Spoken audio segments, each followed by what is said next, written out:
and Kyle for putting this on. This is a really exceptional course from a lot of different angles in terms of where it is and the technological aspects to it, and it's a real pleasure to be here and be part of it. So I hope you're enjoying this, and thanks for coming this morning before all the snow and you're skiing. I'm sure you're antsy to get out there.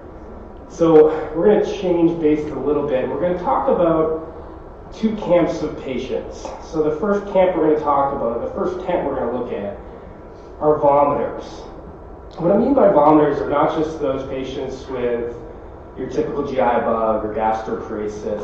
What I'm talking about here are these really aggressive vomiters, those patients with cyclic vomiting syndrome, as well as cannabinoid hyperemesis syndrome. So something that's becoming much more pervasive in our state, my state of Maine, and I'm sure in your state of Vermont. And as well, we're going to talk about swallowers.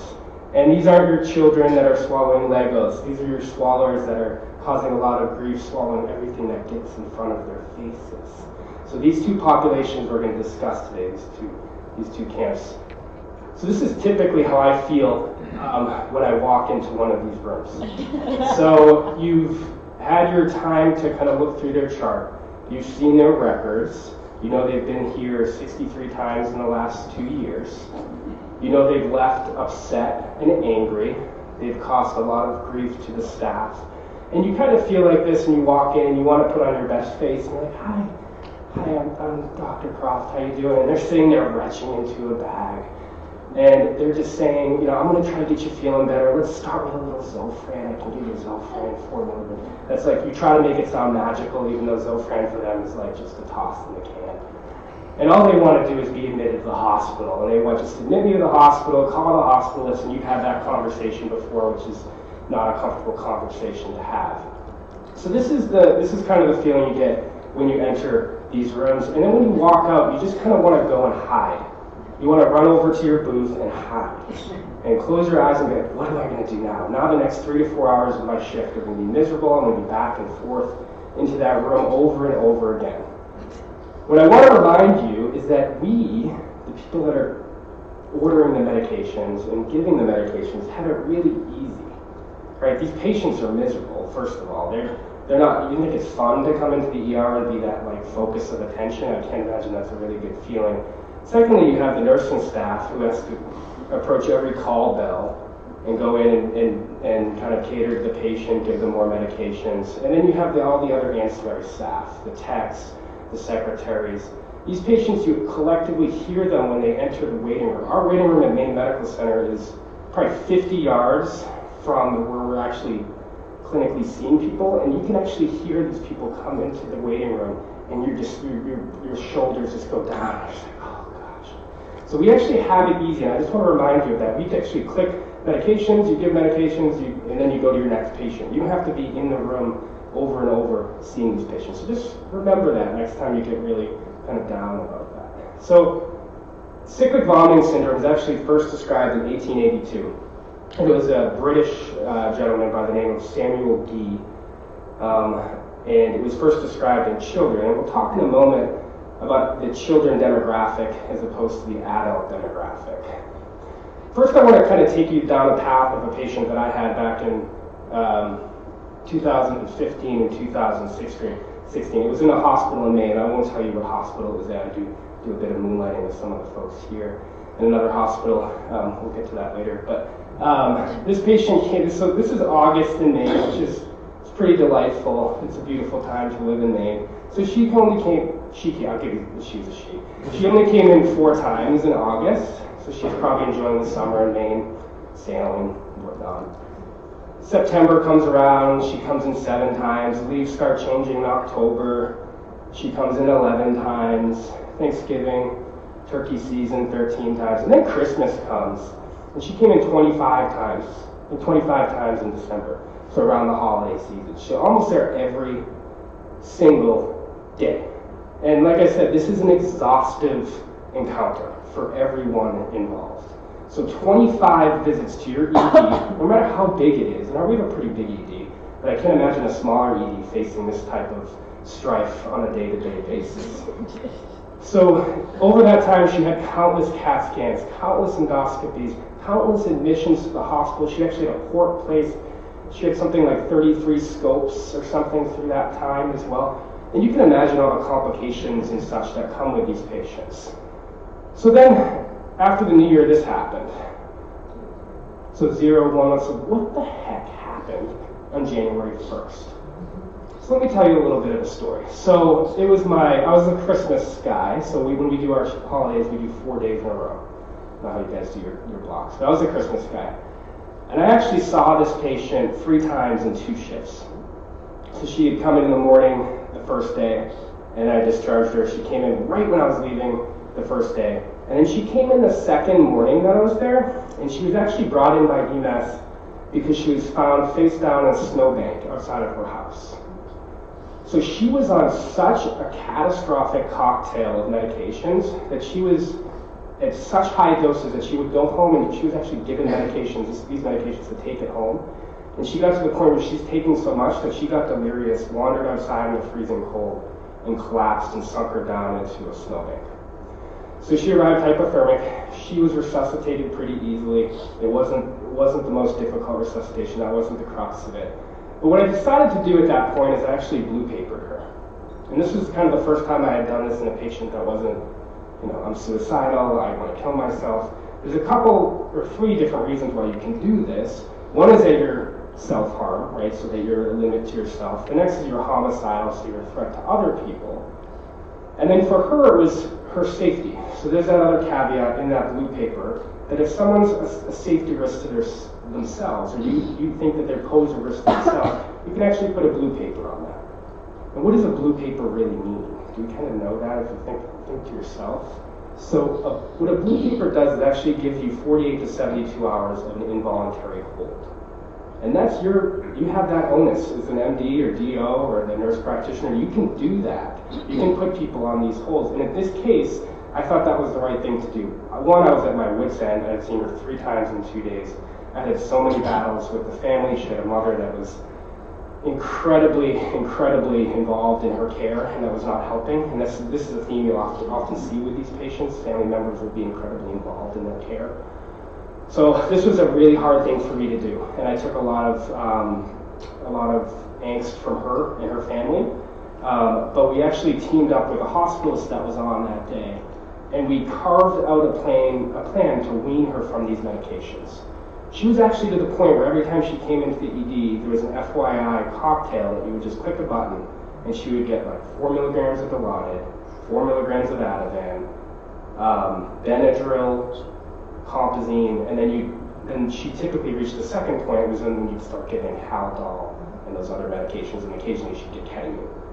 So the amount of medications this patient, and this is not a rare event. I talk to people around the country. These patients are everywhere. I'm sure you have similar patients that you deal with. So ultimately she got admitted. She got a withdrawal plan or a tapered plan. They removed her port after about a week or 2. She became voluntary after 3 days, which was interesting. She came off her medications a bit. And she's done quite well. She still struggles. I follow up. I was in a bunch of meetings about her, but she does quite well. So this was an immense amount of kind of resources that we had to use that ultimately got us to where we needed to be. So why do these patients, why do they puke all the time? One thought is genetics. So there's especially mitochondrial DNA. So there's polymorphisms in the mitochondrial DNA in these patients that are higher than in the general population. There's also this idea of episodic dysautonomia. So the autonomic nervous system, so that's what's controlling your salivation, the warmth, your flushing. These patients characteristically heighten up this part of their nervous system, so this autonomic nervous system. 50% of these patients will have an abnormal tilt table testing. 50% will actually have that, which is characteristic of autonomic nervous system disease. And then lastly, and this makes the most sense in a lot of these patients, especially you saw the holiday kind of ramping up, stress response to holidays, infections, just typically life events, vacations and such, so forth. These patients really start to ramp up during these times of increased stress. So these are your kind of trifecta which causes these patients to have these episodes. So I mentioned before the demographics. So children are fairly straightforward. You may have seen this, but genetics play a bigger role in children. There's a high correlation with migraines in children, so children with migraines will often also have cyclic vomiting issues. The key is they tend to outgrow it. So once they hit the age of 12, 13, 14, get to the teenage years, they tend to outgrow this disease. The adults are more troublesome and problematic. They lack resources. There's a history of abuse in their family, both to themselves and other people, and they have a really low quality of life. And this is pervasive, a really, really low. Like I said earlier, we have it easy. These patients have a really hard life. Coming to the ED that many times, that cannot be easy. And as I mentioned, these patients are incredibly severe, whereas the children would be a bit less so. So how do they present? They typically spend most of their lives in this inter-episodic phase, and they start to build up. And the spiral starts. So they get that prodrome, they start to feel warm, they get nauseous, they can still tolerate PO medications, but it's ramping up. You can see the future ahead. And then they get into that emetic phase, and finally the recovery phase. We see them when they hit that crux, that emetic phase. That's when they present to us in the ED. There's one question that I want you to ask every patient that you see that has a history of cyclic vomiting syndrome that comes in to be evaluated. And I need you to add this to your repertoire. And that's the idea of, do you smoke marijuana cigarettes? Okay? 50% of people with cyclic vomiting syndrome smoke marijuana, and that's what they endorse. So you know that number is probably higher than that. All right, so there's a major correlation with what's called cannabinoid hyperemesis syndrome and cyclic vomiting syndrome. These things are inextricably bound together. You can see here that in 2004 this was first established. Probably been going on a lot longer than that. 1882 was the cyclic vomiting syndrome. 2004 is a bit later. And this is marijuana morning sickness. That's the caveat for that. And as I mentioned, these two are inextricably bound. There's a lot of similarities and parallels, both in the presentation, the demographics, as well as the treatment, which we'll touch on shortly, of these patients. So treat them all kind of one and the same. Cyclic vomiting and cannabinoid hyperemesis, put them in the same box. So I'm going to kind of diverge a little bit because this is interesting for me, not so much medical, but there are a couple strains of marijuana, and I'm sure you guys have seen this. The first of which is called an indica strain. And you can kind of tune this out if you're not that interested. For me, this is fascinating stuff. So indica strains tend to be more bushy. There are lots of leaves. They're shorter. They're thicker. They're more lush. There's more of what's called CBD as opposed to THC. And those are the active cannabinoids in this marijuana. Try to say this. It's a really hard pronunciation talk. Cannabinoids.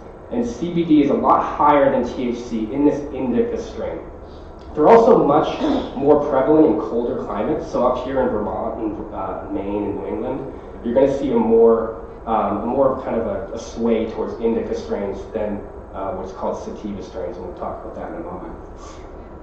This gives you that couch lock. So this characteristic, I'm going to sit down, I'm going to eat a package of mint Milanos over and watch Super Troopers over and over. This is that indica strain that we typically will see. And it has to do, again, remember it has more CBD than THC, and what that does is it drives the dopamine up in these patients. It really surges the dopamine levels in these patients. So that's that reward center, that satiety, that appetite that we're looking for. The next is sativa, and as I mentioned, and you can see from this picture, the leaves are thinner, kind of more of a sparse plant.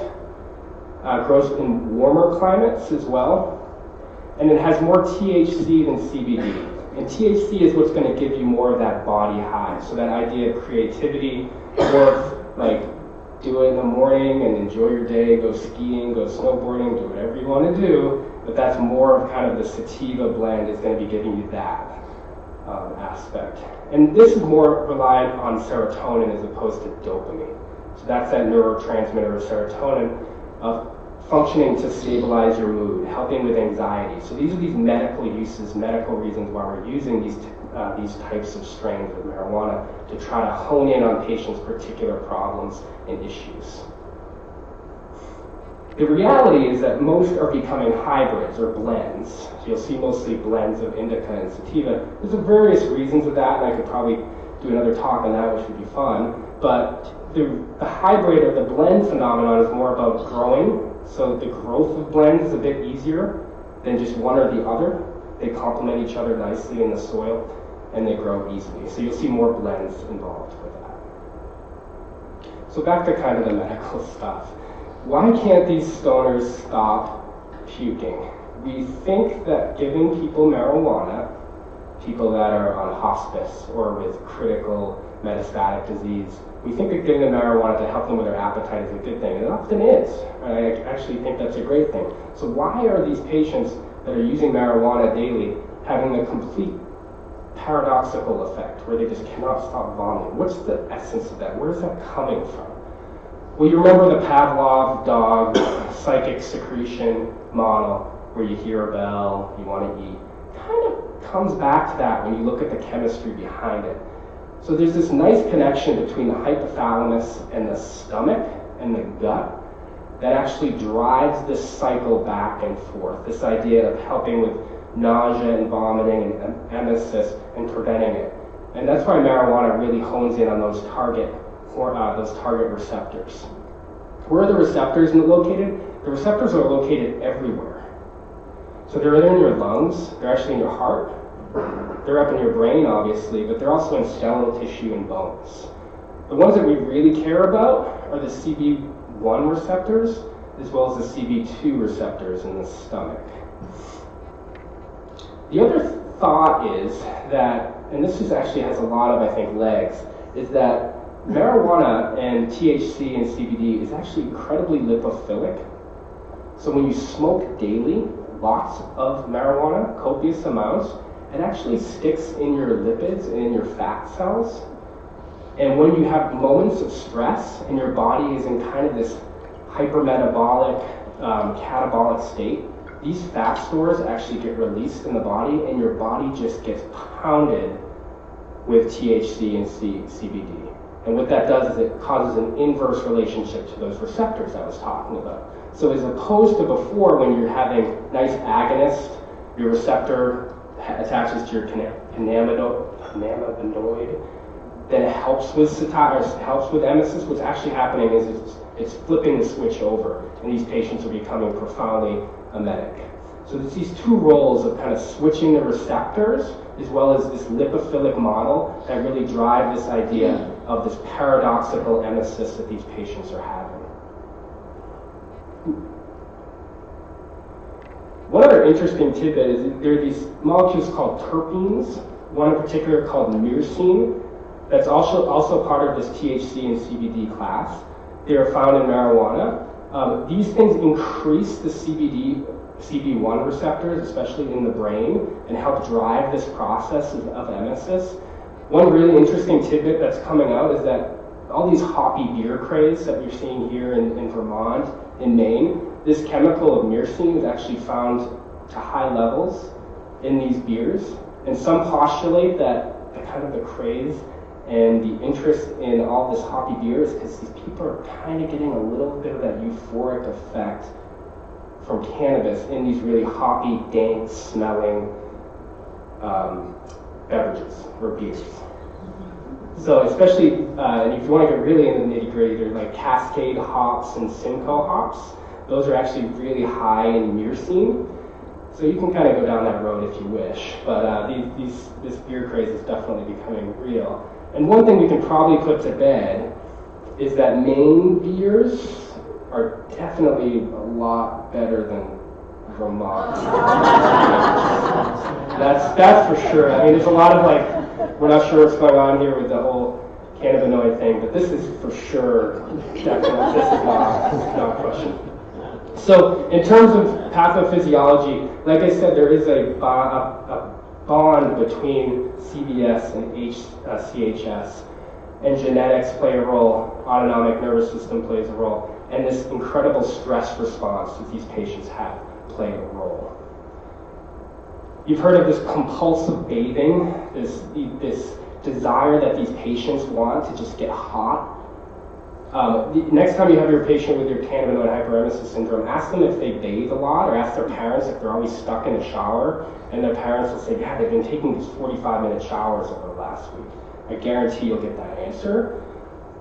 This was a quote from one study that I read, and it said, and you can read it for yourself, but it said, I needed stifling hot water to relieve the pain.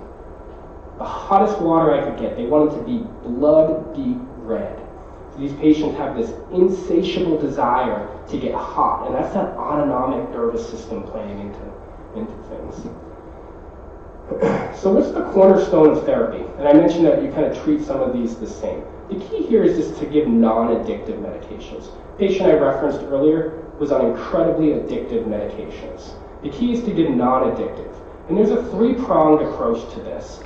You want to treat nausea, you want to treat their anxiety. The key is agitation.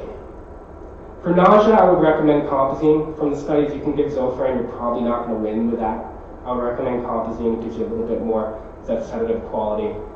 Anxiety, I really strive away from giving benzos. I don't give benzos to these patients anymore, so I know Ativan is an antiemetic. I try not to give them benzos. All right, and the key, as I mentioned, is agitation.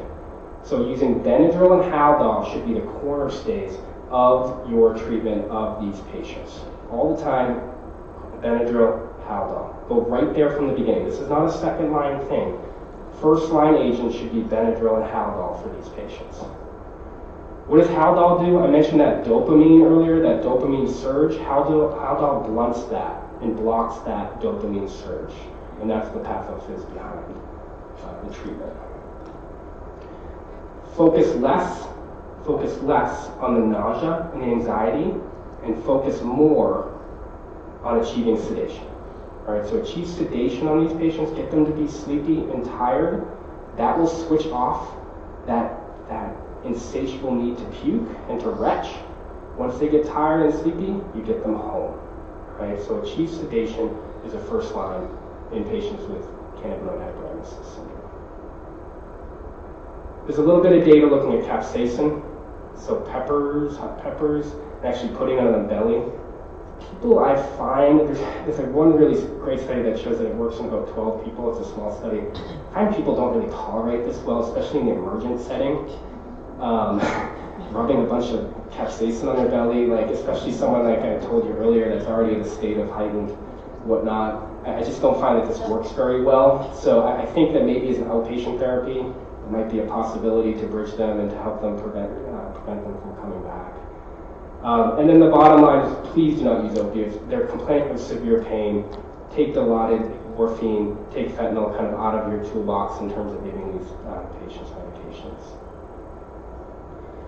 Imaging, is it required? Very rarely. If your resident comes up and presents to you and you're kind of hemming and hawing, often just look at their previous visits, read the quick note, and then see that they had a CAT scan that was normal. And treat them, re-examine their belly.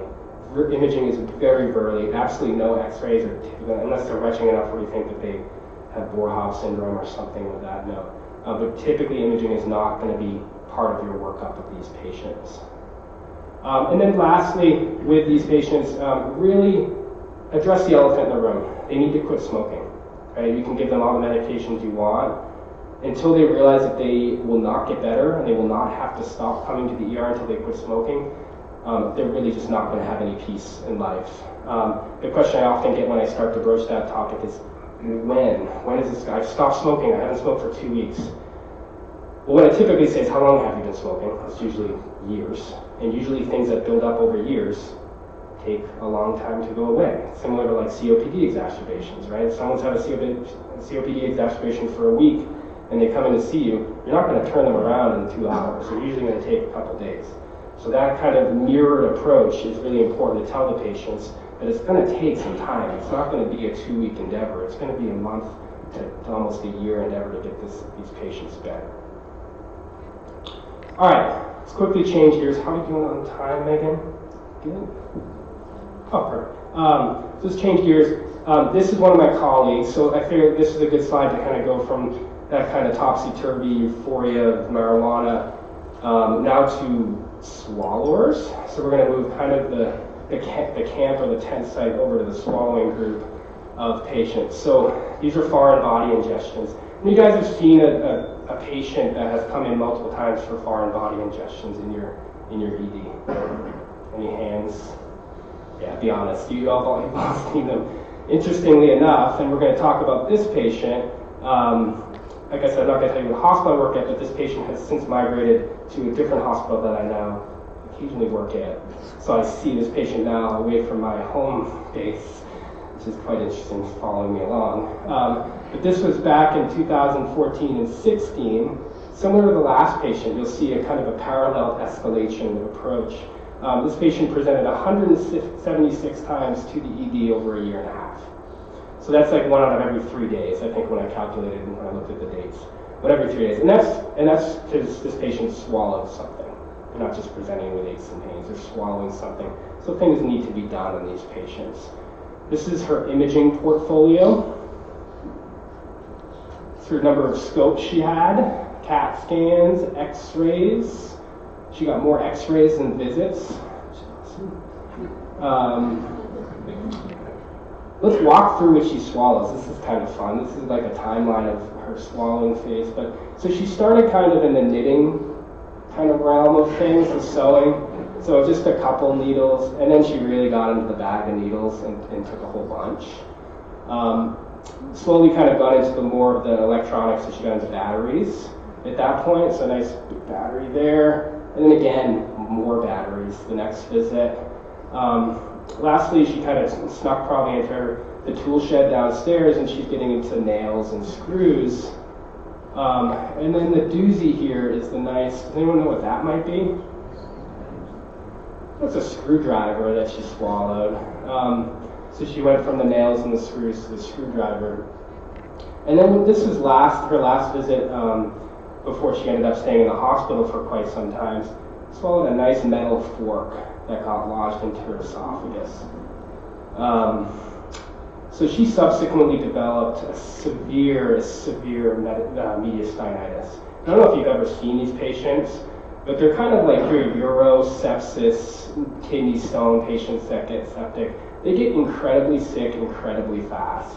So she was admitted to the hospital, was in the hospital for weeks on end, NPO, antibiotics, surgical procedures as well. This was a pretty catastrophic issue, and you can kind of see the writing on the wall as I was showing you, the ramping up over and over and over again until she got to this point. So intentional ingestions, 70% of these tend to require endoscopy. I'm surprised that number isn't higher, especially certain patients, that number is going to approach 100%. And 10% are surgical, as is the case with her. And as I mentioned earlier with the other patient population, this idea of resources, like you've talked to the GI doc, and some people talk to the GI docs on the patient that I mentioned, continually talk to them, and this is an extreme burden on them as well. I know GI docs have a pretty cushy life, and I don't feel that bad, but having to scope a patient over 100 times in a year is not without risk, right? Sticking something into a thin orifice with thin lining of the esophagus and trying to be pretty crystalline and careful there and not make any perforations is definitely a difficult endeavor to have.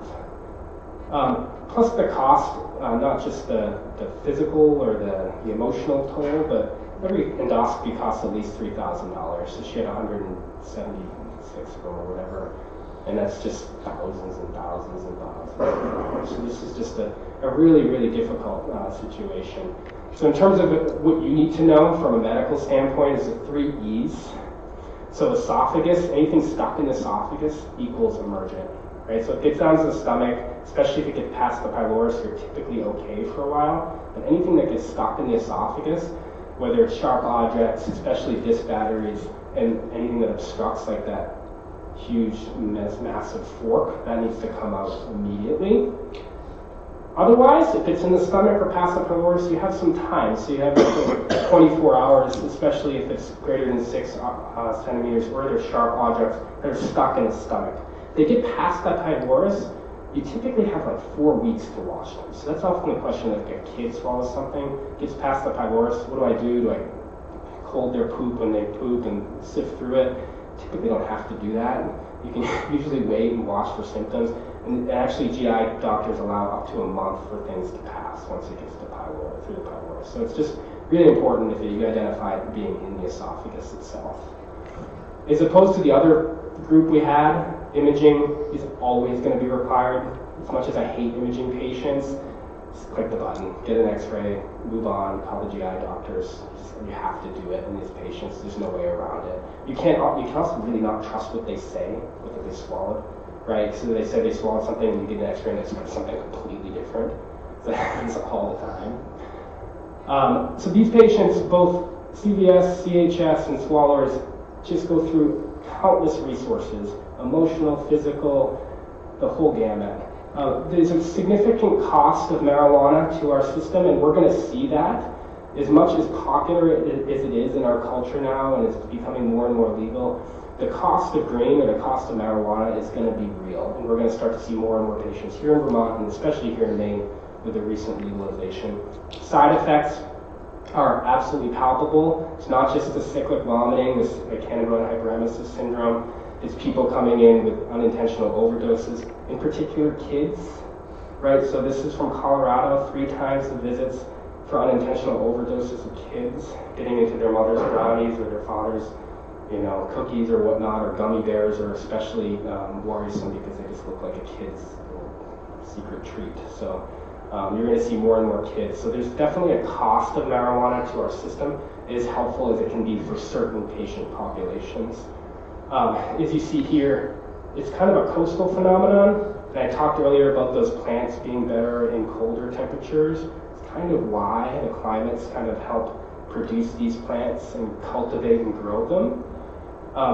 This is legal, this is medically legal, and these are your states that are not going to be yet legal anyway. Quickly on money, this is another reason why it's not going anywhere. This was legalized in Massachusetts. I don't know if you were following the news. I think it was in November. There were 2 stores that were opened in Leicester and Northampton, I believe, which are like Western Mass, not really near any population base. Guess how much? Leicester is. Actually. Leicester is? Yeah. Where's Leicester? It's right near Worcester. Oh, but that's like...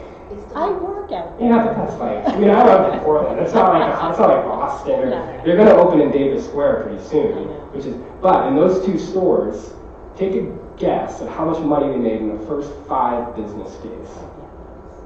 Close to $1 million was made in the first 5 business days. And so this is not going anywhere. This is a boom for the state's economy, the way you can spin it. This isn't just like sports, legalized betting is coming around the corner for sure in all these states. So is marijuana. So this is something we're going to have to just understand and know the complications of which and know how to treat this. It's also becoming more popular from an FDA standpoint. So the first FDA CBD oil was officially recognized last July. So this is something you'll start to see. These are epileptic patients. So if you haven't seen it already, you're going to see CBD oil. It's kind of those patients that are recalcitrant to all these normal medications. They're going to be on CBD oil. So understanding these things that I talked about, these possible side effects are going to be important. I'm a proponent of marijuana. I think it's good in the right patients. I think it's a drug like any other that's going to have its side effects. And I think it's just really important that we grasp and understand the side effects as we move forward and try to treat these patients. So walk away, don't rely on narcotics, take it out of your armamentarium in terms of treating these patients, sedate the patients, sedate the patients, sedate the patients. Kind bud can be a misnomer, it's not often kind and genteel. Triple E, esophagus equals emergent. And lastly, kind of be aware of this broader impact that these medications and drugs and marijuana are going to have on your system, your emergency department, your consultants, the families, and ultimately the patient themselves. Okay, it's a really important thing that we do. And that is all I have.